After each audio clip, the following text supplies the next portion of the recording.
సంసారంలో సరాగాలు 4వ భాగం. మంజు భర్తకు విజయవాడ ట్రాన్స్ఫర్ అయింది.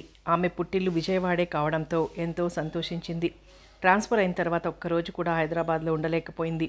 భర్త డ్యూటీలో జాయిన్ అవ్వటానికి వచ్చిన రోజే సామాన్ కూడా తీసుకుని ఇల్లు ఖాళీ చేసి భర్తతో పాటే విజయవాడ వచ్చేసింది మంజు. సామానంతా వాళ్ళమ్మ వాళ్ళ ఇంట్లో పెట్టి ఆ సాయంత్రమే బిందును చూడటానికి వచ్చింది మంజు. అనుకోకుండా ఎదురుగా కనిపిస్తున్న స్నేహితురాల్ని చూడగానే సంతోషంతో గొంతు పూడుకుపోయి మాటలే పెగిలి రాలేదు బిందుకు. మంజు, సంతోషంతో మంజు చేతులు పట్టుకుంటూ అంది బిందు. ఏమిటి అంత ఆశ్చర్యంగా చూస్తున్నావు? నన్ను గుర్తుపట్టలేదా ఏమిటి? హాస్యంగా నవ్వుతూ అంది మంజు. అనుకోకుండా ఎదురుగా కనిపిస్తున్న నిన్ను చూస్తుంటే కళా నిజమా అన్న భ్రమగా ఉంది నాకు. హైదరాబాద్ నుంచి ఎప్పుడొచ్చావు? ఇక్కడ ఎన్ని రోజులుంటావు? మీ శ్రీవారు బాగున్నారా? ప్రశ్నల వర్షం కురిపించింది బిందు. ఒకేసారి అన్ని ప్రశ్నలకు ఎలా సమాధానం చెప్పను? ఈ రోజు నుంచి ఇక్కడే ఉంటాను నవ్వుతూ అంది మంజు. అదేమిటే, ఇక్కడే ఉంటే మీ వారు ఒప్పుకుంటారా? పిచ్చి మొద్దు, మా వారికి ఇక్కడికి ట్రాన్స్ఫర్ అయింది. అక్కడ ఇల్లు కూడా ఖాళీ చేసొచ్చాం. నిజంగానా? మంజు, ఎంత సంతోష వార్త చెప్పావు. నీకు స్వీట్ తినిపిస్తానుండు అంటూ లోపలికి వెళ్ళింది. ప్లేట్ నిండా జాంగ్రీలు తీసుకొచ్చి మంజు ముందు పెట్టింది. బిందు, ఏమిటి ఇలా చిక్కిపోయావు? నీ ఆరోగ్యం బాగుంటుందా? ఆరోగ్యానికేం, నిక్షేపంగా ఉంది. ఈ మధ్య ఒక వారం రోజులు జ్వరం వచ్చింది, అందుకే చిక్కిపోయాను. అది సరే, మీ అమ్మ వాళ్ళ ఇంట్లో ఉంటావా, వేరుగా ఉంటారా? నాకైతే అమ్మ వాళ్ళ ఇంట్లోనే ఉండాలని ఉంది బిందు. మా వారు ఒప్పుకోవటం లేదు. అన్నయ్య నాన్నగారు చెప్పినా కూడా ఆయన వినిపించుకోవటం లేదు. పోనీ మా ఇంట్లో ఉండండి మంజు. వద్దు బిందు. ఏం, మా ఇంట్లో ఉండకూడదా? స్నేహితులు ఎప్పుడూ దగ్గరగా ఉండకూడదు. కొద్దిగా దూరంగా ఉంటేనే స్నేహం చిరకాలం నిలిచి ఉంటుంది. నువ్వు హైదరాబాద్ వెళ్ళిన తర్వాత మాటలు బాగా నేర్చావు. బిందు, మీ ఇంటికి దగ్గరలో ఏదైనా ఇల్లు అద్దెకు దొరుకుతుందా? ఈ వీధిలోనే ఆ చివరి బంగళా ఖాళీగా ఉంది. ఆ ఇంటాయన మా వారికి స్నేహితుడు. ఆయన ఇంజనీర్. తను ఉండటానికని అన్ని వసతులతో కట్టించాడు. ట్రాన్స్ఫర్ అయి వెళ్తూ ఆ బంగళా ఎవరికైనా తెలిసిన వాళ్లకు అద్దెకివ్వమని చెప్పి వెళ్ళాడు. ఆ బంగళా నేను కూడా చూశాను. చాలా బాగుంటుంది. దాంట్లో ఉంటారా? బిందు, నీకెలా కృతజ్ఞతలు చెప్పాలో నాకు అర్థం కావటం లేదు. బంగళా ఎలా ఉన్నా పర్వాలేదు. నీకు దగ్గరగా ఉండటం నాకు కావాల్సింది. తాళాలు మా ఇంట్లోనే ఉన్నాయి. మా పని మనిషి కడిగి శుభ్రం చేస్తుంది. మంచి రోజు చూసుకుని వచ్చేయండి. మా వారికి ఏ సెంటిమెంట్సు లేవు. రేపు ఉదయాన్నే ఆ ఇంట్లో ప్రవేశిస్తాం. ఇంటి సమస్య తీరిపోయింది. ఇంకా ఏమిటి విశేషాలు? మాధవి, వేణు ఎలా ఉన్నారు? అందరూ బాగానే ఉన్నారు. మాధవిని చూడటానికి సాయంత్రం వెళ్తాను బిందు. ఇంటి దగ్గర పనుంది. వెళ్ళనా? అప్పుడే వెళ్తావా మంజు? బంగళాలోకి వచ్చి సామాన్ అది సర్దుకోవటం పూర్తి అయిన తర్వాత రోజంతా నీ దగ్గరే ఉంటాను. అమ్మ ఎదురు చూస్తుంటుంది. వెళ్తాను అంటూ లేచింది మంజు. మంజు వెళ్ళిన తర్వాత బిందు ఆరుబయట లాన్లో కూర్చుంది. ఎడారిలో మంచినీటి కోసం తప్పించిపోతున్న మనిషికి తాగటానికి చల్లని నీరిస్తే ఎంత సేద తీరినట్టుగా ఉంటుందో మంజు రాక అంత హాయిగా అనిపించింది బిందుకు. పగలంతా ఒంటరిగా ఉండే బిందుకు మంజు ఆ వీధిలోకి అద్దెకు రావడం తనకు ఒంటరితనం తప్పుతుంది కదా. కాలక్షేపానికి, కష్టం సుఖం చెప్పుకోవటానికి మంజు ఉంది. సంతోషంగా మనసులో అనుకుంది బిందు. రెండో రోజే మంజు వాళ్ళు ఆ బంగళాలకు వచ్చారు. మంజుకి ఇల్లు సర్దుకోవడం, సామాన్ సర్దుకోవడం 4 రోజులు పట్టింది. ఆ రోజు ఆదివారం. అంత క్రితం బిందు మంజు వాళ్ళింటికి 2 సార్లు వెళ్ళినా మంజు వాళ్ళ ఆయన కనిపించలేదు. మంజు భర్తను పెళ్లిలో చూసింది బిందు, మళ్ళీ చూడలేదు. ఆదివారం సాయంత్రం మంజును వాళ్ళ ఆయన్ని బిందు వాళ్ళింటికి రమ్మని పని మనిషితో కబురు చేసింది బిందు. ఆదివారం రఘు ఇంట్లో ఉంటాడు కదా అని మంజు వాళ్ళ ఆయన్ని కూడా తీసుకురమ్మని కబురు చేసింది బిందు. 4 గంటలకు బట్టలు వేసుకుని బయటకు వెళ్ళిపోయాడు రఘు. మంజు వాళ్ళ కోసం ఎదురు చూస్తూ లాన్లో కూర్చుంది బిందు. 4:30కి మంజు వాళ్ళ ఆయన వచ్చారు. ఎత్తుకు తగిన లావుతో ఫుల్ సూట్లో హుందాగా ఉన్నాడు మంజు భర్త శ్రీధర్. ప్రతి నమస్కారాలయ్యాయి. ముగ్గురు కబురు చెప్పుకుంటూ కూర్చున్నారు. 3 ప్లేట్ల నిండా జీడిపప్పు పకోడీలు, పొగలు కక్కుతున్న టీ తీసుకొచ్చి వాళ్ల ముందున్న టీపాయ్ మీద పెట్టి వెళ్ళింది వంటమామగారు. చూపులతోనే తినేసేలా తన వైపు చూస్తున్న శ్రీధర్ని చూస్తే అసహ్యం అనిపించింది బిందుకు. చదువుకున్న సంస్కారం తెలియని మనిషిలా ఉన్నాడనుకుంది మనసులో. అతని వైపు చూడటానికే భయమేసి మంజు వైపే చూస్తూ మాట్లాడుతోంది బిందు. మంజు, మీ స్నేహితురాలు మాట్లాడుతుంటే వీణమీటినట్టుగా ఉంటుంది కదూ అన్నాడు శ్రీధర్. ఆ మాటలకి చురుగ్గా అతని వైపు చూసింది బిందు. కళ్ళతోనే నవ్వుతున్నట్టుగా చూశాడు బిందు వైపు. మా బిందు మాటలతోనే ఎదుటివారిని అయస్కాంతంలో ఆకర్షించుకుంటుంది. బిందుని వాళ్ళ ఆయన ప్రేమించి పెళ్లి చేసుకున్నాడు. బహుశా దీని మాటలకే మోసపోయి దీని ప్రేమలో ఇరుక్కునుంటాడు నవ్వుతూ అంది మంజు.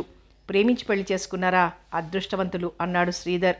ఆ మాటలు అతను అంతగా ఎందుకు నవ్వుతున్నాడో అర్థం కాలేదు బిందుకి. మీరు కూడా అప్పుడప్పుడు మా ఇంటికి వస్తూ ఉండండి.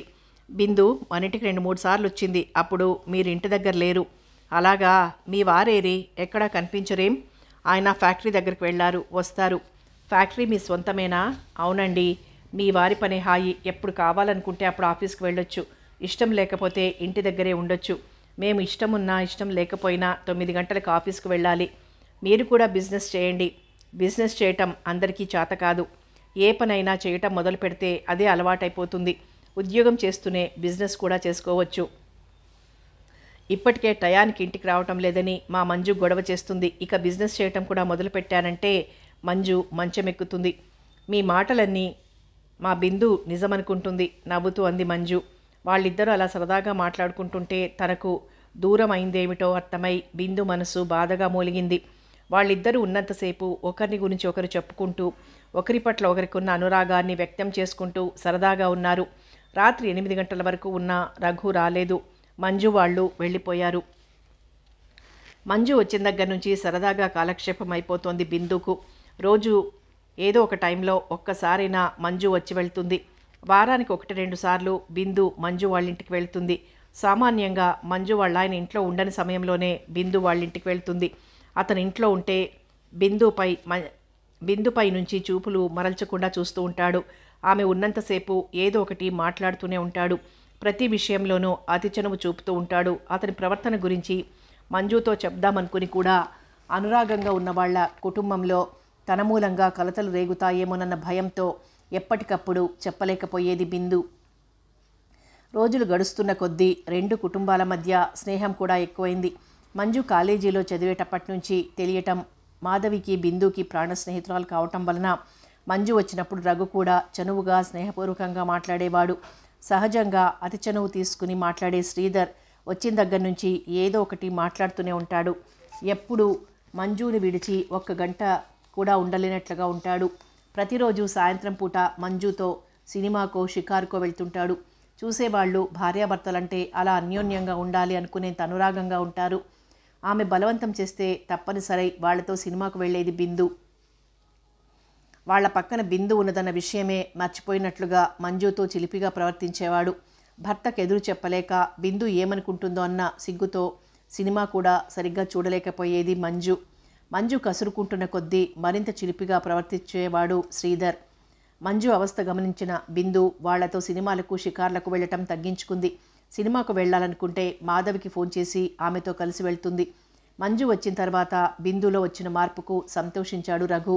బిందు మనసు మార్చుకుని తనకు ఎప్పుడు చేరువవుతుందా అని ఆ శుభదినం కోసం ఎదురు చూస్తూ భారంగా రోజులు గడుపుతున్నాడు రఘు. బిందు ఎప్పుడూ నవ్వుతూ తన చుట్టూ ఉన్నవారిని నవ్విస్తూ ఎంతో సరదాగా ఉండే రఘు ఏమిటలా మారిపోయాడు? సీరియస్గా కనిపిస్తున్నాడు ఎప్పుడు చూసినా. అతన్ని చూస్తుంటే మనతో పాటు కాలేజీలో చదివిన రఘు ఇతనేనా అనిపిస్తుంది నాకు. అతన్ని మాట్లాడించాలంటేనే బెరుకుగా ఉంటుంది నాకు. నీతో కూడా సరదాగా ఎక్కువ టైం గడుపుతున్నట్టుగా కనిపించడం లేదు. పగలు ఎప్పుడు చూసినా ఇంట్లోనే కనిపించాడు. ఒకవేళ ఇంట్లో ఉన్నా ఆ ఆఫీస్ గది దాటి బయటికి రాడు. ఏమిటి బిందు అంది మంజు. మామగారున్నప్పుడు బిజినెస్ వ్యవహారాలన్నీ ఆయనే చూసుకునేవారు. కాలేజీలో చదివేటప్పుడు బాధ్యత తెలియకుండా అల్లరిగా ఉండేవారు. బాధ్యతలు మీద పడిన తర్వాత అలా ఉండాలంటే ఎలా వీలవుతుంది? ఇప్పుడు ఫ్యాక్టరీ వ్యవహారాలన్నీ ఒక్కరే చూసుకోవాల్సి రావడంతో క్షణం తీరిక లేకుండా పోయింది. తన మనసులోని బాధ పైకి చెప్పుకోలేక అబద్ధాన్ని అందంగా చెప్పింది బిందు. ఏమైనా రఘు ధోరణి నాకేం నచ్చలేదు. మనిషి సంపాదించటమే లక్ష్యంగా పెట్టుకుంటే చివరకు మనిషి డబ్బు సంపాదించే యంత్రంగా తయారవుతాడు బిందు. నిన్ను చూస్తుంటే నా నుంచి నువ్వేదో దాస్తున్నావని అనుమానంగా ఉంది నాకు. నేను ఇక్కడికి వచ్చి 3 నెలలైంది. ఇన్ని రోజులలో నువ్వు అతను కలిసి సరదాగా బయటికి వెళ్ళినట్టే కనిపించలేదు నాకు. అతనంటే బిజినెస్ విషయాలతో సతమతమవుతూ అలా అంటున్నాడనుకో. నీకేమైంది? ఎప్పుడూ తిరిగి పొందలేనిదేదో పోగొట్టుకున్నట్లు దిగులుగా కనిపిస్తున్నావు. అంత క్రితం ఎంత సరదాగా చలాకీగా ఉండేదానివి. ఇప్పుడు ఎలా ఉంటున్నావు? ఏమైంది నీకు? ఏం లేదు మంజు. బాధను అతి ప్రయత్నం మీద దాచుకుంటూ అంది బిందు. నీ ముఖం చూస్తేనే తెలుస్తోంది నువ్వు అబద్ధం చెప్తున్నావని. బిందు, మీరిద్దరూ ప్రేమించి పెళ్లి చేసుకున్నారు, కానీ ఎప్పుడు చూసినా ఎడమొహం పెడమొహంగా ఉంటున్నారు. ప్రేమించి పెళ్లి చేసుకున్న వాళ్ళు ఇలాగేనా ఉండేది? బిందు, నాకు కూడా అబద్ధం చెప్తున్నావా? ఆయన ప్రవర్తన మూలంగా నాకు బాధగానే ఉంది మంజు. ఎప్పుడూ ఒక సరదా, ఒక సంతోషం లేకుండా ఆ ఫ్యాక్టరీ వ్యవహారాలలో మునిగిపోయి ఉంటున్నారు. ఆయన ఇంటికి వచ్చేసరికి ప్రతిరోజు నేను నిద్రపోతుంటాను. చెప్పి చెప్పి నేను కూడా విసిగిపోయాను. నీ మాట రఘు వినటం లేదంటే నాకు నమ్మకం లేదు. నువ్వు గీసిన గీటు దాటడు అతను. నువ్వు నచ్చ చెప్తే తప్పక వింటాడు. మీకింత ఆస్తి ఉంది కదా, ఇంకా ఎందుకు ఈ సంపాదన? మనిషికి డబ్బుంటేనే చాలదు, ఆ డబ్బుతో సుఖపడటం కూడా నేర్చుకోవాలి. సుఖం లేని డబ్బు ఎందుకు? లేని వాళ్ళు లేరని బాధపడుతున్నారు. అన్నీ ఉండి నీలాంటి వాళ్ళు అనుభవించడం చేతకాక బాధపడుతున్నారు. నిన్ను చూస్తే జాలేస్తుంది నాకు. ఎందుకు మంజు? నేను చూస్తుంటే నిజంగా జాలిగాను బాధగాను కూడా ఉంది. మీ సంపాదనలో 5వ వంతు లేదు మా సంపాదన. అయినా మేం చూడు, రేపన్నది లేకుండా ఎంత సరదాగా ఖర్చు పెట్టుకుంటూ జాలీగా తిరుగుతున్నామో. నీకు లక్షలు ఖరీదు చేసే బంగళా, కారు, బ్యాంక్ బ్యాలెన్స్ అన్నీ ఉన్నాయి. ఎప్పుడు చూసినా ఖరీదైన చీరలు కట్టుకునే స్తోమత లేని దానిలా సాదా నూలు చీరలు కట్టుకోవటం. ఎప్పుడు చూసినా ఆ నల్లపూసల దండ తప్ప చేతికి 4 బంగారు గాజులు కూడా వేసుకోవు. నీకింత ఆస్తి ఉండి ఎందుకు? లేకపోతే ఏం? కోపంగా అంది మంజు. ఏమిటో మంజు, వాటి మీద ఇంట్రెస్ట్ లేకుండా పోయింది అంతే అంది బిందు. తన మనసులోని బాధనంతా మంజుకి చెప్పుకోవాలనుంది. అంతలోనే రఘు రావటంతో సంభాషణ మార్చివేసింది మంజు. రఘు కూడా వచ్చి వాళ్ళకెదురుగా కూర్చున్నాడు. ఏమిటి ఇద్దరు ముఖాలు అలా ఉన్నాయి? పోట్లాడుకున్నారా? ఇద్దరి వైపు మార్చి మార్చి చూస్తూ అన్నాడు రఘు. మేమిద్దరం పోట్లాడుకుంటుంటే చూడాలని సరదాగా ఉందా మీకు? నవ్వుతూ అడిగింది మంజు. మీరిద్దరూ పోట్లాడుకోరని నాకు తెలుసు, అందుకే నాకు సరదా ఉన్నా చంపుకున్నాను నేను, హాస్యంగా నవ్వుతూ అన్నాడు రఘు. చాలా మంచి పని చేశారు, నవ్వుతూ అంది మంజు. ఏమిటి మరి ఇద్దరూ అంత సీరియస్గా ఉన్నారు? నాతో చెప్పకూడదా? చెప్పమంటారా? నవ్వుతూ అడిగింది మంజు. అభ్యంతరం లేకపోతే చెప్పండి. మీ దగ్గరున్న చనువు కొద్దీ అడుగుతున్నాను. మీకు డబ్బు పిచ్చి పట్టిందనుకుంటాను. ఎంతసేపు మీరు డబ్బును గురించి ఆలోచిస్తున్నారు కానీ బిందుని గురించి ఆలోచించటం మానేశారు. బిందు చూడండి ఎలా తయారైందో. ఒంటరిగా ఇంత పెద్ద బంగళాలో రోజంతా ఎలా ఉంటుంది? మీరు మగవాళ్ళు, బయట మీకు ఎన్నో వ్యాపకాలు ఉండొచ్చు, కానీ బిందుకు మీరే ప్రపంచం. ప్రతిరోజు రాత్రి 10 గంటలు దాటే వరకు ఇంటికి రాకపోతే ఎలా? దాని బాధను మీతో చెప్పుకోలేక దానిలో అది ఎంత బాధపడుతుందో తెలుసా? ఇక నుంచి మీరెన్ని పనులున్నా సరే రాత్రి 7 గంటలు అయ్యేసరికి ఇంటి దగ్గరుండాలి. బిందు కంటే మీకు మీ సంపాదనే అంత ముఖ్యమా? నాకు సరదాగానే గడపాలనుంటుంది. క్షణం తీరిక లేకుండా ఉంది.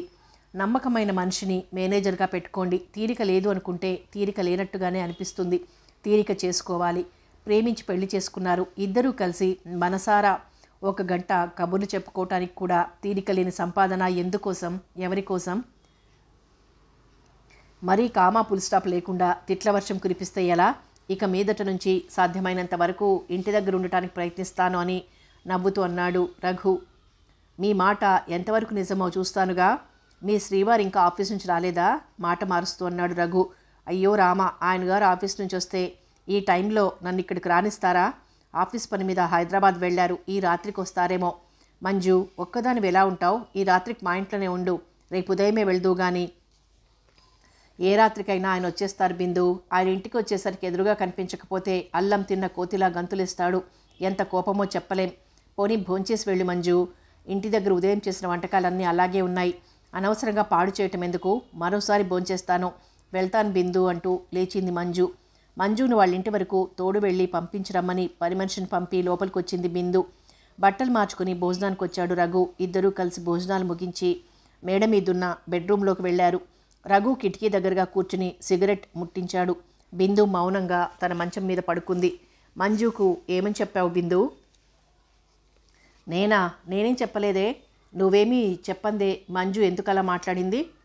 తను ఎంత తరిచి అడిగినా నేనేం చెప్పలేదు. అది అడిగే ప్రశ్నలకు సరైన సమాధానం చెప్పలేక అలా అబద్ధం చెప్పవలసి వచ్చింది. బిందు అన్న ఆ మాట శూలంలా రఘు మనసులో గుచ్చుకుంది. బిందు, సరైన సమాధానం చెప్పలేక అలా అబద్ధం చెప్పావు. అంతేగాని మన ఎడబాటు మూలంగా నీకేం బాధ లేదు. మీరు నాకు దూరంగా ఉంటున్నందుకు బాధపడుతున్నానండి అని ఒక్క అబద్ధం చెప్తే నేనెంతో సంతోషించేవాడిని. నీ మనసులో నాకు చోటు లేదు అన్న నిప్పులాంటి నిజం నా మనసుని కాల్చేస్తోంది. ఆ జ్వాలకు నా రక్తం మరిగిపోతోంది వేదనగా అన్నాడు రఘు. ఆ సమయంలో ఏం మాట్లాడాలో అర్థం కాక మౌనంగా ఉంది బిందు. మంజు వాళ్ళని చూడు, ఎంత అన్యోన్యంగా ఉంటారో. అర్థం లేని ఆవేశంతో, పనికిరాని సెంటిమెంట్స్తో ఇలా జీవితాలను నరకం చేసే ఆడదాన్ని నిన్నే చూశాను. నీకోసం నేనెంత తప్పించిపోతున్నా ఆ విషయం నీకు అనవసరం. వాడుకునే కారు, ఉండే బంగళా ఎలా అవసరమో నాకు ఒక మొగుడున్నాడని చెప్పుకోవటానికి నీకు మొగుడు అవసరం. నెలల కొద్దీ భర్త దూరంగా ఉంటున్నా నీకు దిగులు లేదు. కాపురం చెక్కదిద్దుకోవాలన్న చింత లేదు. నువ్వు చదువుకున్న మూర్ఖురాలివి. నీకు నచ్చచెప్పటానికి అన్నీ తెలిసినా నీకేమని చెప్పాలి? మాధవిని చూడు, మనం బ్రతిమాలి ఇక్కడికి తీసుకొచ్చిన భర్తకు దూరంగా ఉండలేక ఒక్కరోజు కూడా మన ఇంట్లో ఉండదు. మంజును చూడు, భర్త వచ్చే టైంకి మనం మాట్లాడుతున్నా వెళ్ళిపోతుంది. ఎందుకు? భర్త మీద ఉండే గౌరవం, ప్రేమ, అభిమానం వాళ్ళనలా వెళ్ళేలా చేస్తున్నాయి. ఎప్పుడో జరిగిపోయిన విషయాలను గురించి నువ్వంత బాధపడుతున్నావు కానీ ఇప్పుడు జరుగుతున్న విషయాన్ని గురించి నేనెంత బాధపడుతున్నానో ఆలోచించావా? భార్యగా ఎంతో ప్రేమతో నువ్వు అందించవలసిన సంసార సుఖాన్ని డబ్బుతో కొనుక్కోమని సలహా ఇచ్చిన భార్యను నిన్నే చూశాను. ఆ సలహా నువ్వు తేలిగ్గా ఇవ్వగలిగినా నిన్ను ప్రేమించిన నేరానికి నీ సలహా ఆచరణలో పెట్టలేకపోతున్నాను. నేను మగవాడిని, పెళ్ళై కూడా బ్రహ్మచారిగా ఉండాలంటే నాకెంత బాధగా ఉంటుందో నీకేం తెలుసు బిందు? ఏ అమ్మాయిలో చూసినా నాకు నీ రూపమే కనిపిస్తుంది. నీ సలహా ప్రకారం డబ్బుతో అనుభవాన్ని కొనుక్కోవాలన్నా నీకు ద్రోహం చేస్తున్నానేమో అన్న వేదన నన్ను ఆ పని చెయ్యనీయటం లేదు. మనిషికి కావాల్సింది డబ్బు కాదు, ప్రేమ, అనురాగం. ఆ రెండు పొందగలిగిన మనిషి ఎంతో అదృష్టవంతుడు. అవి రెండు లోపించిన తర్వాత ఆ మనిషికి మిగతా అర్హతలు ఎన్ని ఉన్నా నిష్ప్రయోజనం. మన ఫ్యాక్టరీలో పనిచేసే వర్కర్స్ నాకంటే ఎంతో ఆనందంగా బ్రతుకుతున్నారు. వాళ్ళను చూస్తుంటే నాకు బ్రతుకు మీద విరక్తి పుడుతోంది. ఏ చదువుకొని పల్లెటూరు అమ్మాయిని పెళ్లి చేసుకున్నా హాయిగా బ్రతికేవాడిని. నిన్ను మనసారా ప్రేమించాను. నిన్ను పొందాలని తప్పించిపోయాను. అందుకు ఫలితంగా నా జీవితాన్ని నాశనం చేశావు నువ్వు. ఆడది కోరుకునేవన్నీ నీకు అవసరానికి మించి ఉన్నాయి. అయినా నువ్వు సుఖపడలేవు, నీ వాళ్ళని సుఖపెట్టలేవు. పగిలిన అద్దం లాంటిది విరిగిన మనసు. నీలో మార్పు వస్తుందని కొన్ని నెలల నుంచి ఎదురు చూస్తున్నాను. ఈ జీవితంలో నీలో మార్పు వచ్చేది లేదు. నా జీవితానికి సుఖము లేదు. మనిద్దరి బ్రతుకులు ఇక ఇంతే. ఎందుకలా ఇష్టం వచ్చినట్టు మాట్లాడతారు? ఈ మంచాలు నేను వేరు చేయమంటే చేశారా? నాకు దూరంగా ఉండండి అని నేను చెబితే నాకు దూరంగా ఉంటున్నారా? కావాలని మీరు నాకు దూరంగా ఉంటూ నేరం నా మీద మోపుతారెందుకు? మగవాడికి కావాల్సింది ఒక్క శరీర సుఖమే అయితే అందుకు పెళ్లి చేసుకుని కాపురం పెట్టక్కర్లేదు. డబ్బుతో ఆ సుఖాన్ని కొనుక్కోవచ్చు. ప్రేమ, అనురాగం ఎంత డబ్బు పోసి కొనుక్కుందామన్నా దొరకవు. భార్య నుంచి భర్త, భర్త నుంచి భార్య కోరుకునేది ఒక్క శారీరక సుఖమే కాదు, అంతకు మించిన మానసికమైన ఆనందం. భర్త ఆఫీస్ నుంచి వచ్చేసరికి భార్య టీ కప్పుతో అతని రాక కోసం ఎదురుచూస్తూ నిల్చుంటుంది. భార్య అందించిన టీ కప్ అందుకొని ప్రేమనంతా కళ్ళల్లో నింపుకొని తన వైపు చూసే భార్యను చూడగానే మగాడు పగలంతా పడిన శ్రమ మర్చిపోతాడు. భర్త అనురాగంగా తనను దగ్గరకు తీసుకోగానే ఆ భార్య పడిన శ్రమంతా మర్చిపోతుంది. పగలంతా మగవాడు కష్టపడి సంపాదించేది తన భార్య, తన పిల్లల కోసం. ఆడది పగలంతా ఇంటి పనులతో, పిల్లల పనులతో యంత్రంలా పనిచేసేది తన భర్త, తన పిల్లల కోసం. అలా ఒకరి కోసం ఒకరు కష్టపడుతూ ఒకరి కోసం ఒకరు బ్రతికే జీవితంలో ఉండే ఆనందం డబ్బుతో కొనుక్కుంటే వస్తుందా? బిందు, మనసులు దగ్గరగా ఉంటే మంచాలు దూరంగా ఉన్నా పర్వాలేదు. మనసులు దూరంగా ఉన్నప్పుడు మంచాలు దగ్గరగా ఉన్నా దూరంగా ఉన్నా ఒకటే అన్నాడు రఘు. అతను కూర్చున్న కుర్చీ చుట్టూ సిగరెట్ ముక్కలు కుప్పలుగా పడుతున్నాయి. కాలుతున్న సిగరెట్ కంటే ఎర్రగా ఉన్నాయి అతని కళ్ళు. అతన్ని మాట్లాడించటానికే భయంగా ఉంది బిందుకు.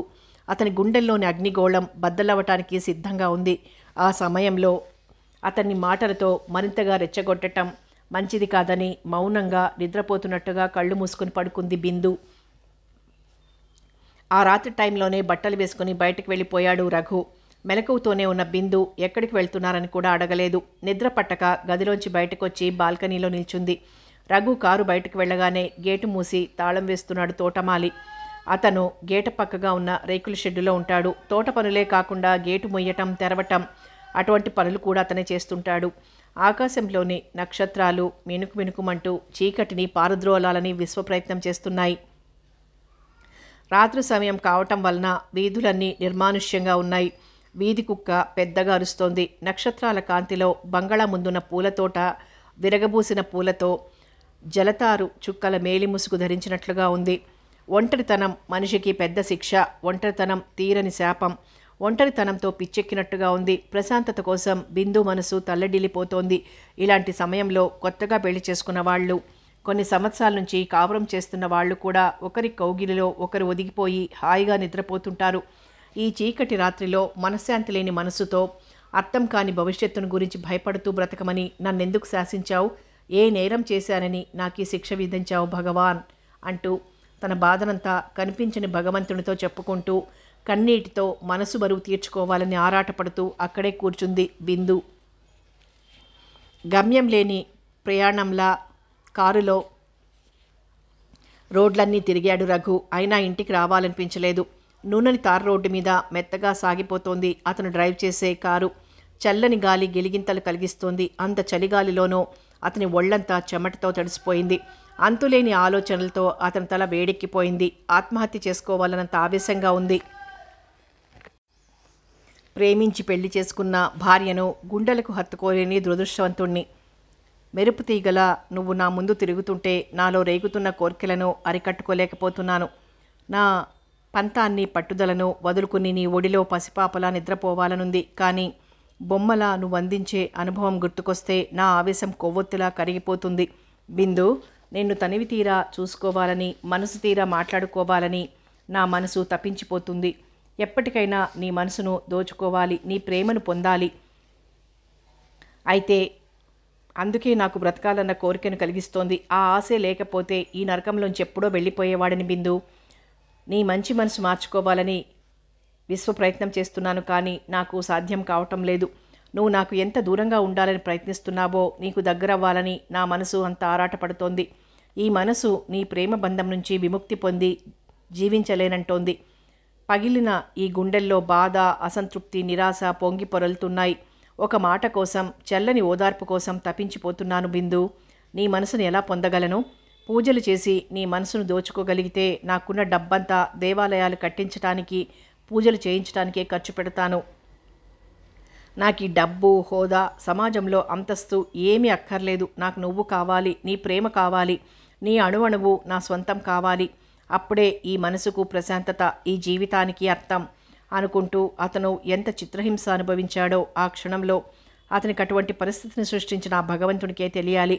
తిరిగి తెల్లవారుజామున 3 గంటలకి ఇంటికొచ్చాడు. బెడ్రూమ్లోకి వెళ్ళి బట్టలు మార్చుకుని తన మంచం మీద పడుకోబోతూ పక్క మంచం మీద పడుకున్న బిందు వైపు చూశాడు. దిండును గుండెలకు హత్తుకొని చంటి పాపలా అమాయకంగా నిద్రపోతోందామె. ఆమె కట్టుకున్న గులాబీ రంగు అమెరికన్ జార్జెట్ చీర దాని స్థానాన్ని తప్పింది. చీర రంగుతో పోటీ పడుతున్నట్లుగా ఉంది. ట్యూబ్లైట్ కాంతిలో ఆమె శరీరం ప్రకృతి కన్య సౌందర్యమంతా తనలోనే దాచుకుందా అన్నంత అందంగా ఉంది ఆమె ముఖం. ఆ క్షణంలో ఆమెను చూస్తుంటే ఆమెలో ఐక్యమైపోదామా అన్న కాంక్ష ఉరకలు వేసింది అతని మనసులో. కోరికతో అతని కళ్ళు ఎర్రబారాయి. అతనిలో నిద్రపోతున్న ఆవేశం పడగ విప్పి బుసలు కొట్టింది. బిందు మీదికి వంగి ముఖం మీద అల్లరిగా పడుతున్న మొంగురులు సరిదిద్దాడు. మీనాల్లా ఉన్న ఆమె కనురెప్పలపై సున్నితంగా ముద్దు పెట్టుకున్నాడు.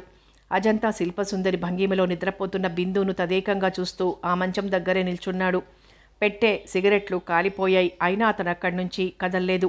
ఫ్యాన్ గాలికి చెదిరిన పైట చెంగులో నుంచి కనిపిస్తున్న బిందు ఒంపు సొంపులు కనువిందు చేస్తూ అతనికి మత్తెక్కిస్తున్నాయి.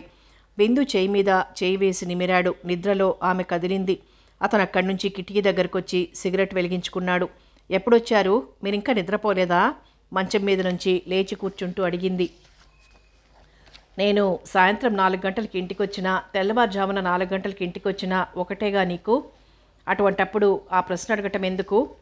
ఎందుకంత నిష్ఠూరంగా మాట్లాడతారు? మీతో మాట్లాడాలంటేనే భయంగా ఉంటుంది నాకు. ఎందుకు? నేను నీకంత భయంకరంగా కనిపిస్తున్నానా? మీరు కాదు, మీ మాటలు. వేదనతో కాలిపోతున్న నా మనసు నన్నలా మాట్లాడిస్తుంది. కాదు, మగవాడిని, నాకేమన్న అహంకారం మిమ్మల్ని అలా బాధ పెడుతుంది. కాదు, నా దురదృష్టం నన్ను ఇలా శపిస్తుంది. మిమ్మల్ని మీరు శపించుకుంటున్నారు, మీతో పాటు నన్ను శపిస్తున్నారు. నీతో వాదించే ఓపిక నాకు లేదు. నీకు డిస్టర్బెన్స్ కలిగించాననుకుంటాను. సారీ, నిద్రపో అంటూ తన మంచం మీదకి వచ్చి పడుకున్నాడు రఘు. బిందు లేచి ట్యూబ్లైట్ తీసేసి బెడ్లైట్ వేసి తన మంచం మీద పడుకుంది. నిద్రపోకుండా ఇద్దరూ తమ తమ ఆలోచనలలో మునిగిపోయారు. తన ప్రాణం కంటే ఎక్కువగా నన్ను ప్రేమించారట. అంత అబద్ధం. అంత ప్రాణంగా ప్రేమించిన వారైతే 4 నెలల నుంచి నాకు దూరంగా ఉండగలిగేవారా? ఇన్ని రోజుల తర్వాత నా మంచం దగ్గరకు వచ్చి కూడా నన్ను దగ్గరకు తీసుకోవటానికి ఆయనకు అహం అడ్డొచ్చి దూరంగా వెళ్ళిపోయారు. అంత పట్టుదల, అంత గర్వం, మగవాడిని అన్న అహంకారం ఆయనకే అంత ఎక్కువగా ఉన్నప్పుడు నాకు ఉండకూడదా? ఆయనకు భార్యనైనంత మాత్రాన అన్ని విషయాలలోనూ నేనే రాజీకి రావాలా? కావాలని మంచాలు వేరు చేసింది, ఇద్దరి మధ్య దూరాన్ని పెంచింది ఆయన. నేనెందుకు రాజీకి రావాలి? ఆయనను క్షమించమని నేనెందుకు కోరాలి? బిందు, నిన్ను ప్రేమించాను, నీకు దూరంగా నేనుండలేను. మనిద్దరి మధ్య పంతాలు పట్టుదలలు ఎందుకు? మనిద్దరి మధ్య జరిగిన సంభాషణ ఒక పీడకలగా మర్చిపోదాం. ఈ వెన్నెల రాత్రులను ఇలా వృధా చేసుకోవటం ఎందుకు? రా బిందు, వచ్చి నా కౌగిలిలో ఒదిగిపో అని నన్ను పిలవకూడదు. ఆయనంత ప్రేమగా అనురాగంగా మాట్లాడితే నేను ఆయనకు దూరంగా ఉండగలనా? కలతలన్నీ మర్చిపోయి ఆయన గుండెల్లో ఒదిగిపోను. ఆయన దూరం అయ్యారని నాకు బాధ లేదట. ఆయనకైనా అంత బాధున్నది. నాకు దూరంగా ఉంటున్నందుకు ఆయన ఎంత బాధపడుతున్నారో. చేతులారా ఆయన్ని దూరం చేసుకున్నానే అని అంతకంటే 1000 రెట్లు ఎక్కువగా బాధపడుతున్నాను. ఆయన ధోరణి ఆయనదే గాని నా బాధను అర్థం చేసుకోరు. తనలో తనే అనుకుంటూ తన కన్నీటితో దిండును తడిపింది బిందు. తన భర్త మంచం దగ్గరికి వెళ్దామనుకుంది. తానుగా వెళ్తే తనను తేలిగ్గా తీసుకుంటాడేమో అన్న భయంతో ఆ ప్రయత్నాన్ని విరమించుకొని ఏడుస్తూ అలాగే పడుకుంది బిందు. రఘు ఫ్యాక్టరీలో సుమారు 100 మంది వర్కర్స్ పనిచేస్తూ ఉంటారు. వాళ్ళు కాక మరో 10 మంది ఉద్యోగస్తులు ఆఫీస్ పనులు చూస్తూ ఉంటారు. ఈ మధ్య మనసు బాగుండక రఘు ఆఫీస్ పనులు చూడలేకపోతున్నాడు. ఒక పర్సనల్ సెక్రటరీని పెట్టుకోవాలనుకున్నాడు. తనకు ఒక పర్సనల్ సెక్రటరీ కావాలని, అందుకు కావలసిన అర్హతలతో సహా పేపర్లో ప్రకటన వేయించాడు. ఆ రోజు ఇంటర్వ్యూ. దాదాపు 50 మంది వచ్చారు. వాళ్లల్లో 5 ఆడవాళ్లు కూడా ఉన్నారు. వాళ్లల్లో రజియా అనే అమ్మాయిని సెక్రటరీగా సెలెక్ట్ చేశాడు రఘు. ఆ రోజే ఉద్యోగంలో జాయిన్ అయింది రజియా. రజియా వాళ్ళుంటున్న ఇల్లు కూడా ఫ్యాక్టరీకి బాగా దగ్గరగా ఉంటుంది. ఆమె నాన్నగారు ఖాన్ గారు, అమ్మ రంజాన్ బీబీ. వాళ్ళకు రజియా ఒక్కతే కూతురు. BA ఫస్ట్ క్లాస్లో పాస్ అయింది. వాళ్ళుంటున్న 2 అంతస్తుల మేడ వాళ్ళ స్వంతమే. ఖాన్ గారు బ్యాంక్ మేనేజర్గా పనిచేసి రిటైర్ అయ్యారు. రిటైర్ అయిన తర్వాత వచ్చిన డబ్బుతోనూ తనకు సొంత ఊళ్ళో ఉన్న 5 ఎకరాల పొలాన్ని అమ్మి ఆ డబ్బుతో విజయవాడలో మేడ కట్టించుకున్నారు. మేడ పైభాగాన్ని అద్దెకిచ్చారు. ఆయనకు వచ్చే పెన్షన్తోనూ అద్దె కింద వచ్చే 500తోనూ ఏ లోటు లేకుండా కాలక్షేపం చేస్తున్నారు. ఒక్కతే కూతురు కావటం వలన ఆమె అంటే పంచ ప్రాణాలు వాళ్ళిద్దరికీ. ఆమె BA పూర్తి చేసి ఖాళీగా ఉంటోంది. ఆమె ఉద్యోగం చేయటం ఖాన్ గారికి ఆయన భార్యకు కూడా ఇష్టం లేదు. ఆమెకు పెళ్లి చేసి అల్లుడిని ఇల్లరికం తెచ్చుకోవాలని వాళ్ల కోరిక. పేపర్ ప్రకటన చూసి ఆమె కూడా ఇంటర్వ్యూకి వెళ్తానని సరదా పడితే కాదనలేక సరేనన్నారు తండ్రి. ఇంటర్వ్యూలో సెలెక్ట్ కాదు, ఇంటర్వ్యూకి వెళ్ళి రామని అనుకున్నారు ఆయన. ఇంటర్వ్యూలో సెలెక్ట్ అయి ఉద్యోగంలో జాయిన్ అవటం కూడా జరిగిపోయింది. ఆమె చాలా చురుకైనది. ఏ విషయంలోనైనా ఒకసారి చెబితే చాలు అర్థం చేసుకుంటుంది. ఉద్యోగంలో జాయిన్ అయిన 4 రోజుల్లోనే ఆఫీస్ విషయాలన్నీ అర్థం చేసుకుంది. రజియా సెక్రటరీగా వచ్చిన తర్వాత రఘుకు తెరిపిగా ఉంది. ఇంచుమించు ఆఫీస్ వ్యవహారం అంతా ఆమె చూసుకుంటుంది. రఘు లేనప్పుడు ఆఫీస్ డబ్బు ఖర్చు పెట్టినా ఒక్క నయా పైసా కూడా తేడా లేకుండా కరెక్ట్గా లెక్కలు రాసి పెడుతుంది. ఆమె ఒక ఉద్యోగస్తురాలిగానే కాకుండా అతని పట్ల చాలా ఆత్మీయతతో ప్రవర్తిస్తుంది. రఘు ఫ్యాక్టరీ విషయాలేమీ బిందుకు తెలియవు.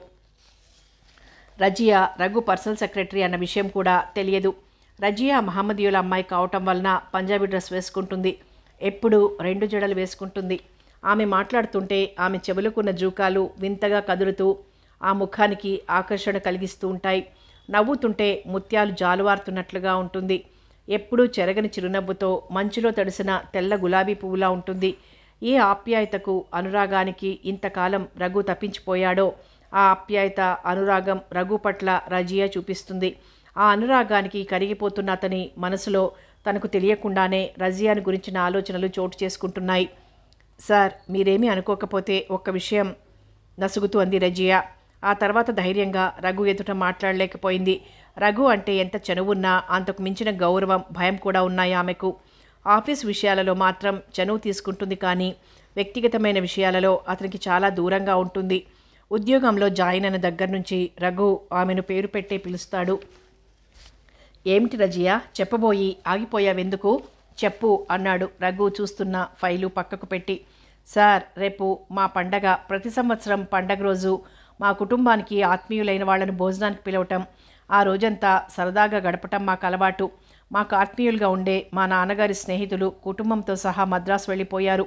మీకు అభ్యంతరం లేకపోతే రేపు మా ఇంటికి భోజనానికి వస్తారా? రజియా ఆ మాటల్ని పాఠంలా అప్పజెప్పింది. రజియా, పండగ రోజు మీరు ఆత్మీయులు అనుకున్న వాళ్ళనే కదా భోజనానికి పిలిచేది. నేను నీకు ఆఫీసర్ని, మరి నన్నెందుకు భోజనానికి పిలుస్తున్నావు? మిమ్మల్ని ఆఫీసర్గా చూస్తున్నాను, ఆత్మీయులుగాను చూస్తున్నాను. భోజనానికి రమ్మని మిమ్మల్ని పిలవటానికి కూడా ధైర్యం చాలక గంట నుంచి ఈ మాటల్ని మనసులో రిహార్సల్స్ వేసుకుంటున్నాను. తప్పకుండా వస్తాను. నిజంగానా సార్? నీకెప్పుడైనా అబద్ధం చెప్పానా రజియా? చూస్తున్న ఫైల్ మూసి పక్కన పెడుతూ అన్నాడు రఘు. థ్యాంక్ యూ సార్, కృతజ్ఞతగా అంది. నిజం చెప్పాలంటే ఆ మాట నేనే నీకు చెప్పాలి. సార్, ఏమిటి మీరనేది? నాకు మీరు థ్యాంక్స్ చెప్పటమా? ఎందుకు? నాకు ఉద్యోగం ఇచ్చి నన్ను ఎంతో అభిమానంగా చూసే మీరు నాకు థ్యాంక్స్ చెప్పటమా? సార్, ఆ మాట మీ నోటి నుంచి వినటానికే నాకు బాధగా ఉంది. ఇంకెప్పుడు అటువంటి మాటలు అనకండి సార్. నిజం రజియా, నువ్వు వచ్చిన తర్వాత నేను చూడవలసిన పనులు కూడా చాలా వరకు నువ్వే చేస్తున్నావు. అంతేకాదు, నువ్వు వచ్చిన తర్వాత నేను కొద్దిసేపైనా రోజులో సంతోషంగా ఉండగలుగుతున్నాను. నవ్వటం మర్చిపోయి కొన్ని నెలలైంది. నువ్వు సెక్రటరీగా వచ్చిన తర్వాతనే మళ్ళీ నవ్వుతున్నాను. ఆవేశంతో ఆత్మీయురాలిగా కనపడుతున్న ఆమెతో తన బాధనంతా చెప్పుకోవాలనుకున్నాడు. అంతలోనే తను ఫ్యాక్టరీ యజమాని, రజియా తన సెక్రటరీ అన్న విషయం గుర్తుకొచ్చి మాట మార్చాడు రఘు. రఘు మాట మార్చినా అతని మాటల్లో ప్రతిఫలిస్తున్న వేదన ఆమె గమనించింది. తన మనసులోని భావం పైకి కనిపించనీయకుండా ఆమె కూడా తెలివిగా సంభాషణ మార్చింది. మీ నాన్నగారు నాకింతవరకు ముఖపరిచయం కూడా లేరు. మీ ఇంటికి భోజనానికి రావటం అదే ఇబ్బందిగా ఉంది నాకు. మా నాన్నగారు చాలా మంచివారు సార్. రేపు మా నాన్నగారితో పరిచయం అయిన తర్వాత ఆ విషయం మీరే ఒప్పుకుంటారు. మా ఇంటికి రండి. మీకు కొత్త అన్న భావమే రాదు. నేను చెప్పే కంటే అనుభవం మీద మీరు తెలుసుకుంటేనే బాగుంటుంది. సరే, అయితే రేపు తప్పకుండా వస్తాను. రేపు ఉదయం 11 గంటల నుంచి మీకోసం ఎదురు చూస్తుంటాను. మన ఫ్యాక్టరీకి ఎదురుగా ఉన్న వీధిలో చివరిగా ఉండే గులాబీ రంగు 2 అంతస్తుల మేడ మాదే. తప్పకుండా వస్తారు కదూ? ఉదయం 10:30కే వస్తాను, సరేనా? నవ్వుతూ అన్నాడు రఘు. ఆ మాటకు రజియా కూడా నవ్వింది. ఆమె నవ్వుతున్నప్పుడు ఆమె 2 బుగ్గలు సొట్టలు పడతాయి. అప్పుడు చాలా అందంగా ఉంటుంది ఆమె ముఖం. ఏమిటి సార్, కొత్త మనిషిని చూస్తున్నట్టు అలా చూస్తున్నారు? నువ్వు నవ్వుతున్నప్పుడు చాలా అందంగా ఉంటావు రజియా, అన్నాడు రఘు ఆమె కళ్ళల్లో ఏదో వెతుకుతున్నట్లుగా చూస్తూ. రజియా సిగ్గుతో రఘు చూపులతో చూపులు కలపలేక తల వంచుకుంది. ఏమిటి పెళ్లి కూతుర్లా తల వంచుకున్నావు? మీరంత సూటిగా మాట్లాడుతుంటే సమాధానం చెప్పుకోవటానికి తడుముకోవాల్సి వస్తుంది సార్. నిజంగానా? నిజం, ఒట్టు. నెత్తిమీద చేపెట్టుకుంది రజియా. చెయ్యి నెత్తి మీద పెట్టుకున్నంత మాత్రాన అబద్ధం చెప్పరా? మీ ప్రశ్నలకి సమాధానాలు చెప్పటం కష్టం సార్, నవ్వుతూ అంది. నా పర్సనల్ సెక్రటరీవి. నా ప్రశ్నలకి తడుముకోకుండా సమాధానాలు చెప్పటం కూడా నేర్చుకోవాలి. ఇక నుంచి నేర్చుకుంటాను సార్. ఇక నన్ను ఇంటికి వెళ్ళమంటారా? టైం ఎంత? నవ్వుతూ అన్నాడు. మీరు టైం ఎందుకు అడిగారు నాకు తెలుసు సార్. 5 కావటానికి ఇంకా 10 నిమిషాలు టైం ఉంది. నువ్వు తప్పనిసరిగా 5:30 వరకు నాతో పాటు ఇక్కడ ఉండవలసిందే. సార్, మా నాన్నగారు అసలు ఈరోజు సెలవు పెట్టమన్నారు. కాదని వచ్చాను. అమ్మ ఉదయం నుంచే స్వీట్స్ అవి చేయటం మొదలుపెట్టింది రేపటి కోసం. ఈ ఒక్కరోజు పర్మిషన్ ఇవ్వండి. నీకు పర్మిషన్ ఇవ్వటానికి నాకేం అభ్యంతరం లేదు రజియా. నువ్వు వెళ్ళిపోతే సరదా అంతా నువ్వే మూట కట్టుకుని వెళ్ళినట్లుగా ఆఫీసు గది చిన్నబోతుంది. అసలు ఆఫీస్ గదిలో నువ్వు 1 గంట లేకపోతేనే నాకు తోచదు. ఈ గదిలో ఉండబుద్ధి వెయ్యదు. ఎలా? నవ్వుతూ అన్నాడు రఘు. సారీ సార్, మిమ్మల్ని అపార్థం చేసుకున్నాను. అర్ధగంట పర్మిషన్ ఇవ్వటానికే బాధపడుతున్నారనుకున్నాను, కానీ ఈ కారణంగా బాధపడుతున్నారనుకోలేదు. తేలికపడిన మనసుతో నవ్వుతూ అంది రజియా. ఇంకా నయం, ఇప్పటికైనా నన్ను అర్థం చేసుకున్నావు. చాలు రజియా.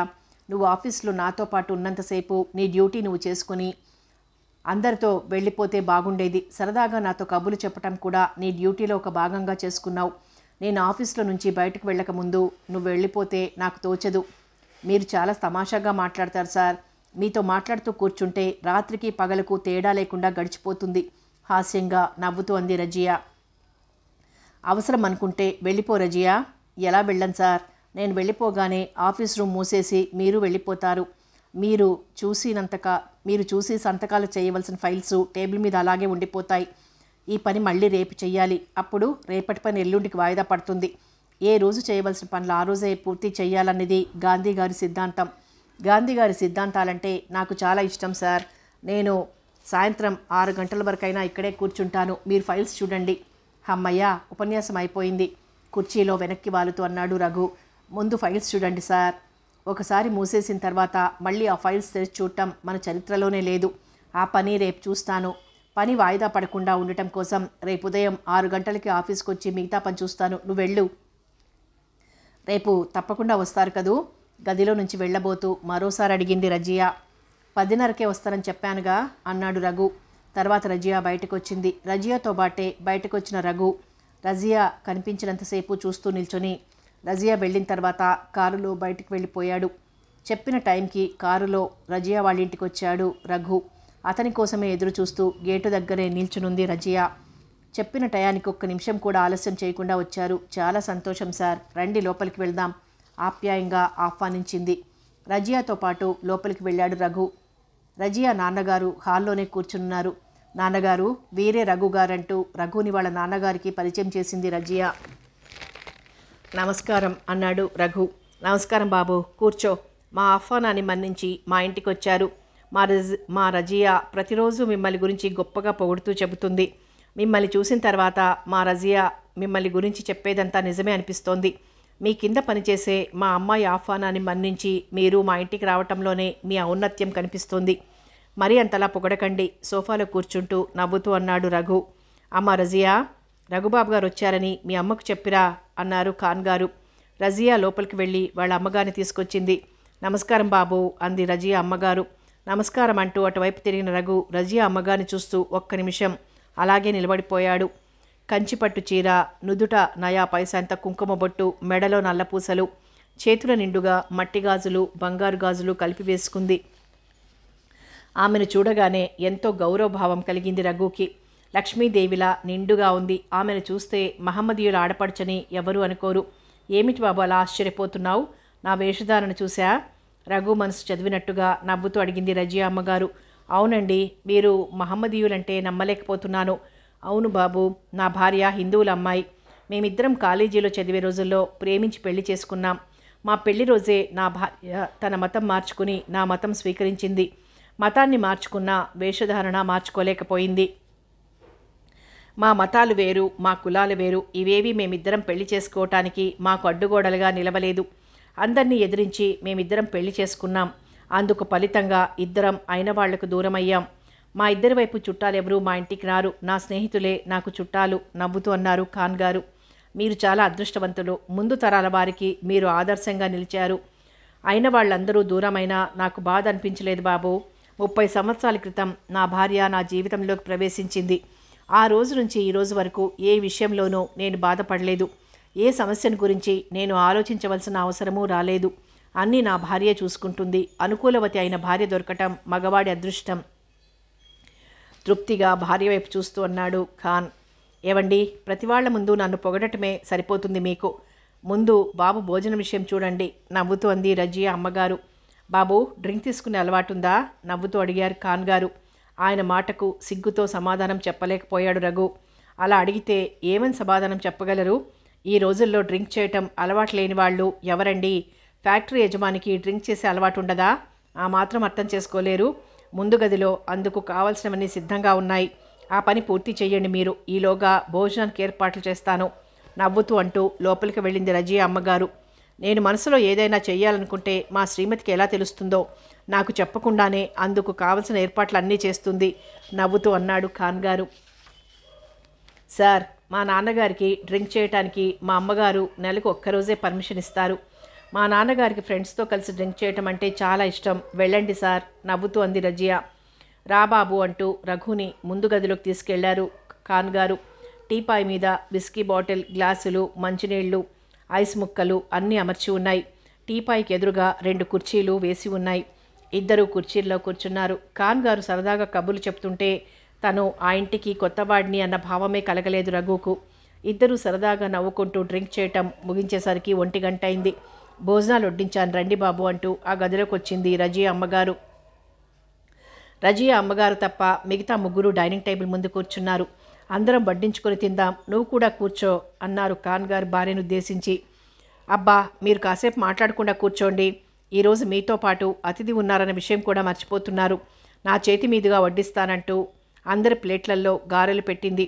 కోడి పలావ్, చేపల పులుసు, రొయ్యల వేపుడు, ఇంకా చాలా రకాల వంటకాలతో రజియా అమ్మగారు ప్రేమగా కొసరి వడ్డిస్తుంటే అందరూ ఎవరికి వారు చాలా ఎక్కువ తిన్నారు. అందరూ భోజనాలు ముగించి హాల్లో కూర్చున్నారు. వయసు మళ్ళిన ఆ భార్యాభర్తల అనురాగం, ఒకరి పట్ల ఒకరికున్న ప్రేమ చూస్తుంటే ఎంతో ముచ్చట వేసింది రఘుకు. ఆ ఇల్లు ప్రేమకు మమతలకు నిలయంగా కనిపించింది. ఆ ఇంట్లో కూర్చుంటే తన సొంత ఇంట్లో తన అమ్మ నాన్నగారి దగ్గర కూర్చున్నట్లుగా అనిపించింది రఘుకు. వాళ్ళ అమ్మ నాన్నగారు మనసులో మెదలగానే రఘు కళ్ళు చెమ్మగిల్లాయి. ఏమిటి బాబు అలా ఉన్నారు, ఎందుకు? రఘుని పరిశీలనగా చూస్తూ అన్నారు ఖాన్ గారు. మిమ్మల్ని, మీ ఆప్యాయతను చూస్తుంటే ఈ మధ్యే యాక్సిడెంట్లో పోయిన మా అమ్మ నాన్నగారు గుర్తుకొచ్చారు.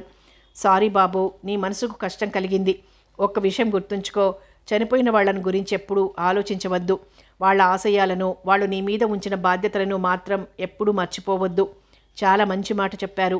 అంతే బాబు, ప్రతి క్షణం గతాన్ని మర్చిపోతూ భవిష్యత్తుపై ఆశలు పెంచుకుంటూ బ్రతకడం నేర్చుకోవాలి. ఖాన్ గారు, మీరేమీ అనుకోనంటే మిమ్మల్ని ఒకటి అడగాననుంది.